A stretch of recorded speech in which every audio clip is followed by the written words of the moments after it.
So with the premiere of Inside Xbox for March 10th, 2018, a lot of people are on Twitter complaining about the direction that Microsoft is going with the platform and the lack of any announcement or games being really shown. It's really starting to bug a lot of people in this community, and honestly, I really don't know why. But guess what? I'm gonna give you my thoughts on that right now. What up everybody, it's your boy Gaming Forte, back at it with another video. Make sure you hit that like and subscribe button, it definitely helps out the channel a lot. And before we get into this video, go and check out my last video where I actually talk about how Call of Duty Black Ops 4 has been confirmed to be coming out on October 12th, 2018. Check that video out to see what my thoughts on that actual move and what I think it's going to do for all the games around the actual vicinity of that game releasing. Now, let's get into the conversation around why do a lot of people feel like Inside Xbox was either a waste of time or they just didn't get what they expected out of the announcements from the new show. Now, when it comes to a waste of time, I feel like it really comes down to what games you're interested in.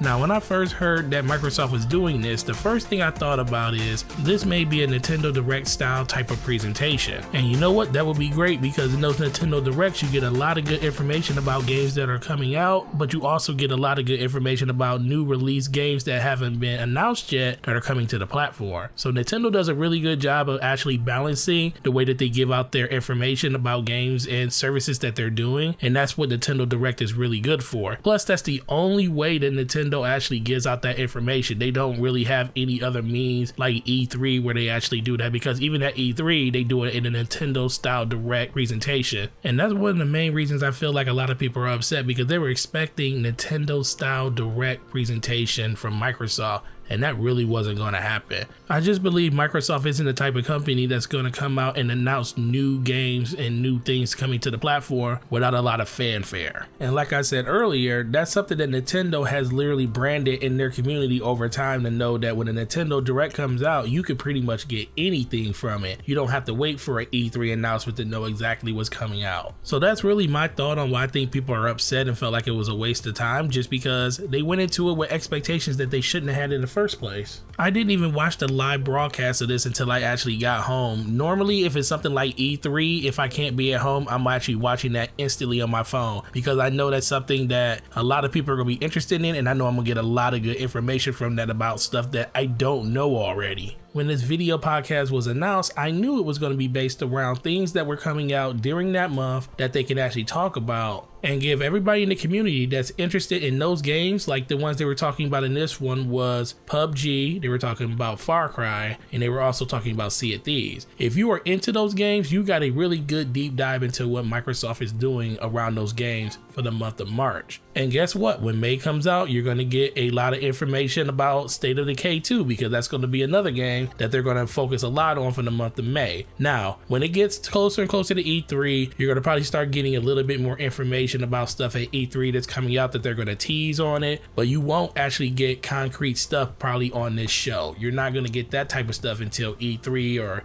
even Gamescom, because those are places that they announce new unreleased games to actually let people know what's actually coming out for the platform. Now, I think I really just answered both questions about waste of time and people not getting what they wanted out of the announcements, because I was just rambling through basically my thoughts on that. But let me give you my thoughts on exactly what I thought about this Inside the Xbox episode for this month.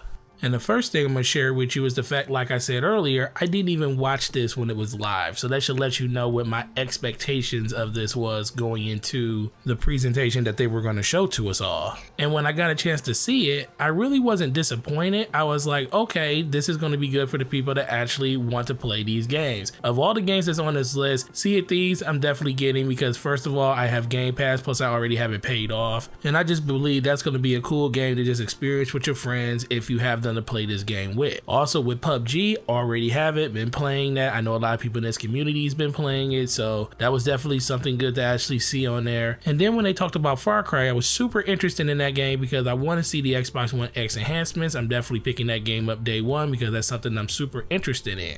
And just like I said earlier, it really comes back to what you are interested in as a gamer and if this show is going to appeal to you on that month-to-month basis. Me personally, I may not watch this every month unless Microsoft comes out and says that, hey, we got a really big surprise on Inside Xbox this month. Check it out because you're going to get some really good announcements for stuff you didn't know. If they come out and say something like that, then yes, I am there 100% because then my expectations go through the roof because I want to know what they're actually going to announce. When they don't do that, I don't really care because I pretty much know they're going to talk about stuff that I already know that is coming, or they're just going to give us a bigger deep dive of the games that they're already talking about on a day-to-day basis. Now, I know a lot of people actually are a little more upset because they bought this $500 system, which was the Xbox One X, and they want to have experiences on it that actually validate their purchases. And you know what? I'm going to be just straight up with a lot of people. You should not be buying a platform unless you know exactly what you're buying it for. Now, a lot of you people out there already know that I'm a store leader at GameStop and I got a free Xbox One X last year for actually just working there.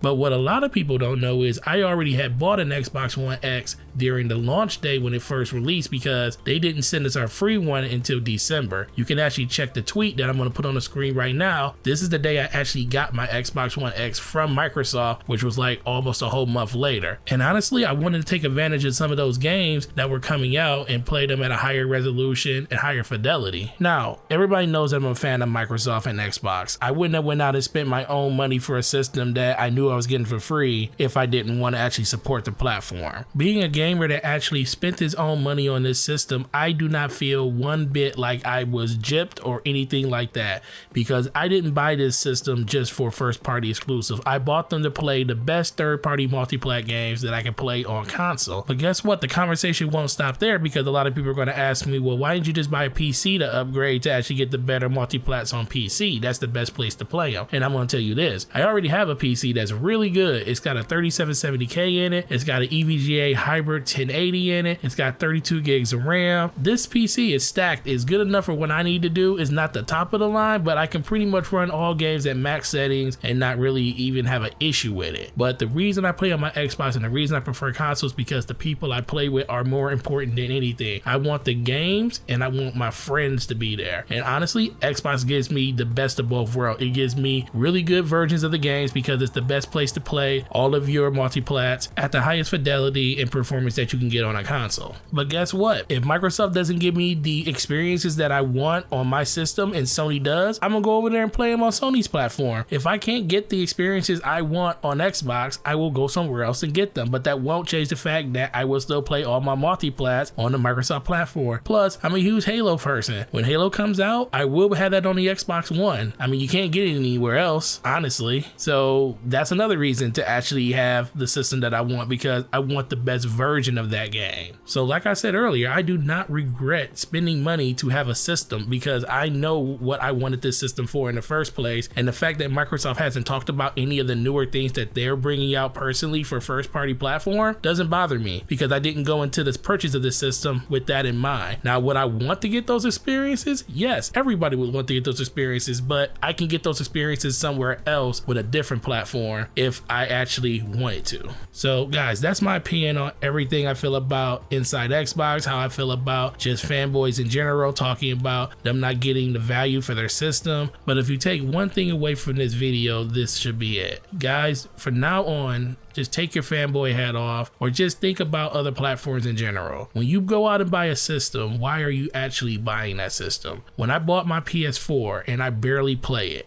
but when I bought it, I play the first party exclusive games on that system that I'm interested in. That's the reason I have that system. I knew there was a God of War coming out. I knew there was an Uncharted coming out. And I already knew there was a Last of Us coming out on it. When I knew those games were coming, I had to have the system because those are games that I want to play and you can only play them on that system. When I bought my Xbox One X, I knew that I wanted to play the highest version of a game that I could possibly play on the Xbox because that is where I majority play all my games and that's where my friends and my community is. That's something that you guys need to think about going forward. I actually own a Nintendo Switch too. The reason I own a Switch, I'm a huge Mario Kart fan and I have kids and they love playing family type games and those games are mostly only exclusive to a Nintendo platform. That's the reason I bought a Switch. That's the reason I went out and bought a second Switch so my kids wouldn't take my Switch and I wouldn't have a chance to play games like Project Octopath when it comes out because that's a game that I'm really interested in being made by Square Enix.